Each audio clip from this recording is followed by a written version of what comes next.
I'd like to welcome you to the Harlan Municipal Utilities Board of Trustees meeting of April 25th, 2024. It's 4 o'clock in the afternoon. I'd like to call this meeting to order and get an approval of the agenda and any conflict of interest. So move. Second. Roll call vote. Moss, aye. Seibert, aye. Hammer, aye. And an approval of the consent agenda, which contains the minutes of the April 11th, 2024 board meeting, the abstract of claims number 1258 in the amount of $1,813,000.93, and the upcoming board meetings, which include today's meeting, the May 9th, 2024 meeting, which is an electronic board meeting, and the May 22nd regular board meeting, and the treasurer's report for March. And just note that the second meeting in May will be on Wednesday instead of Thursday. Okay?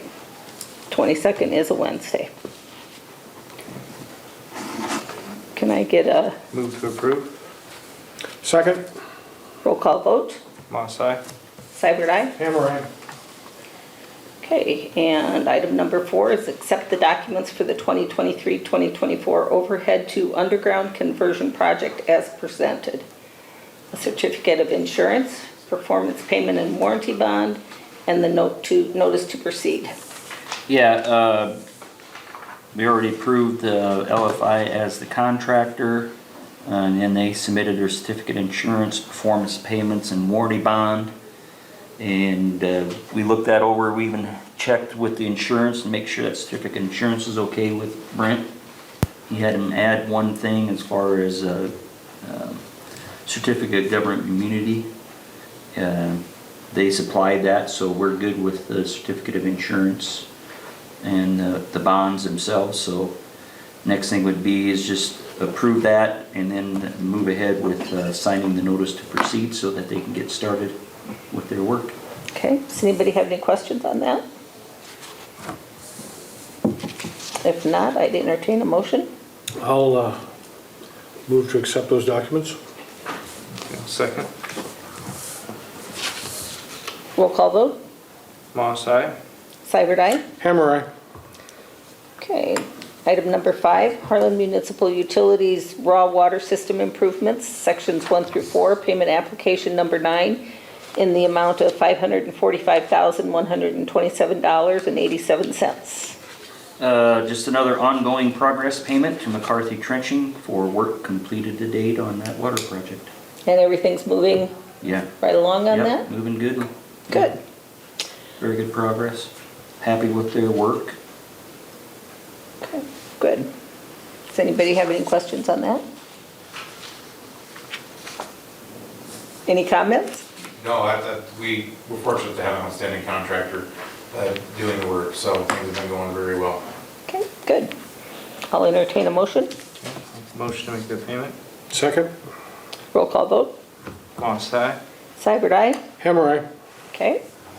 Item number 6, Harlan Municipal Utilities Raw Water System Improvements, sections 1 through 4, change order number 6, fiber deduct in the amount of $10,250. Okay, this deduct covers savings actually to Holstein Electric, which is one of the subs under McCarthy Trenching. It's allowing them to pull a 24 count fiber into the new conduit that they laid in place of the original design. It called for 6 2-count fibers to be run in for each, one fiber or one 2-count fiber for each well on the east side of the south well field. We were wanting to add a 7th fiber for future expansion, just so we had that in the conduit already for controls of any future wells on that east side by the river. That change order, that number that they estimated, that change order would have been about a $5,700 increase to be able to just pull that additional fiber in. So that's why we did a little bit of thinking amongst ourselves and decided why not go to one bigger fiber, because I guess the complaint was that it was another fiber that they had to mess with, you know, going from 6 to 7, trying to get things cut off, trying to get them pulled in there. So by going to the 24 count fiber, single fiber, it made it easier for them just to pull that single one in instead of 7 individuals. So then they ended up with a $10,250 deduct. So Oh, actually got, shucks. yeah, so actually got about a almost $16,000 swing from that additional, to pull that one additional fiber in compared to now getting what we want. You know, and basically with that 24 count fiber now, we're gonna have a lot of extra, I mean, we're gonna have extra fibers for future expansion all the way through there then, from north to south and our south well. Is that entirely looped in the well field, or is it just, Well, it'll dead end down in the south end, okay. yeah. If I'm right, correct? Yeah. Okay, any other questions on that? Okay, I'll entertain a motion on that. Do we need to have a motion on that? And that says possible board action. Okay. So, All right. I'll make a motion to deduct the $10,250. I'll second that. roll call vote. Moss, aye. Seibert, aye. Hammer, aye. Okay, number 7, Mid-America Market Services Agreement. Basically, this is just something we do every year, which would be for June 1, 20 of this year to May 31 of next year. This basically will allow Mid-American Energy to market HMU's share of power produced at the Louisa plant. So in other words, just for them to market that power, that's our portion of our ownership, our 0.8%.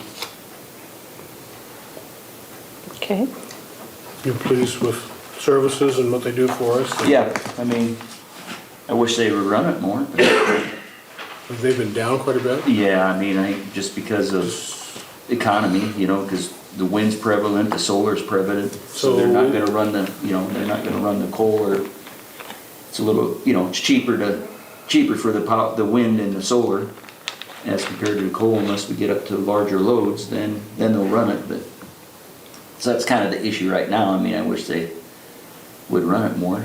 Okay. We pay them on a flat fee or a percentage of the sale? Well, basically, we pay them so much each month, kind of for our, I guess they're again, our 0.8% of what they think they're gonna need for operations, maintenance, upkeep. So, but right now, I mean, that's kind of a big number compared to what we're getting back out of it. But yeah, because if they don't run it, their upkeep is more, yeah, isn't it? the upkeep's still there, yeah. Yeah, So, I mean, we hope, I mean, hopefully we'll get into the summer here, there'll be more loads, so then they'll have to. And the wind kind of goes away too during the summer. It seems like it doesn't blow as much as it would in the spring. Do you need a motion to accept that? yep, we need a I motion. will make that motion. Yeah, second that. Roll call vote. Moss, aye. Seibert, aye. Hammer, aye. Okay, item number 8 is the CEO's report. Okay, several items, just wanted to give a raw water project progress. There again, McCarthy Trenching, main contractor, they are finishing up the last water service, or finished up the last water service to the wells in the south well field. They've got a couple conduits left to run install in the south well field for power and fiber services to the new wells 33 and 34. Holstein Electric continued to work on electric and controls and wire and fiber pulling in the south and east well fields. Patriot's Choice is supposed to be starting this week, hopefully. I mean, there was talk they were supposed to be in there this week as a subcontractor to build the new well houses. They did get the well house for the new well 32 done last fall. So they'll be working on 33 and 34 in the south well field, build both those well houses.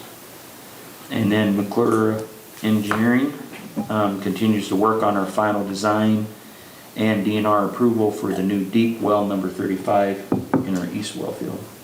So hopefully, there again, I can mention past meetings, hopefully we can have that thing online July-ish maybe, that new deep well, so.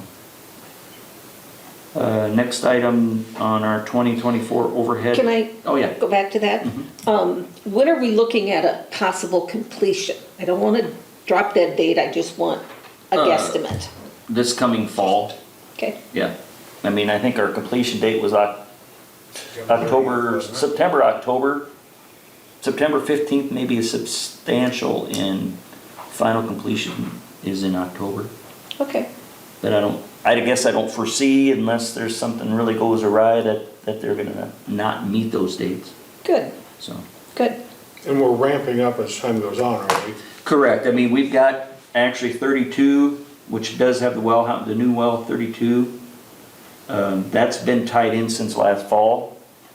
We were gonna try to tie in the new well 33, but weather got away from us, so that didn't get tied in, but that did get tied in this spring right away. And then 34 should be, or sorry, take that back, 32, 33 got tied in early this spring. Yes, 34, the other one in the south well field, new well, that should be tied in next, Within a week. yeah, within a week, we should have that third one tied in also. So we'll have the 3 that are already drilled of the new wells. They should all be tied in and online here within a couple weeks. Good, good. It is moving right along. Yes, yeah. Next item was the 2024 overhead to underground conversion project update. LFI, or Burns Electric, working under LFI, plans on moving their job trailer in. Well, they planned on moving it in this week. I don't know if that's gonna happen, we haven't really heard.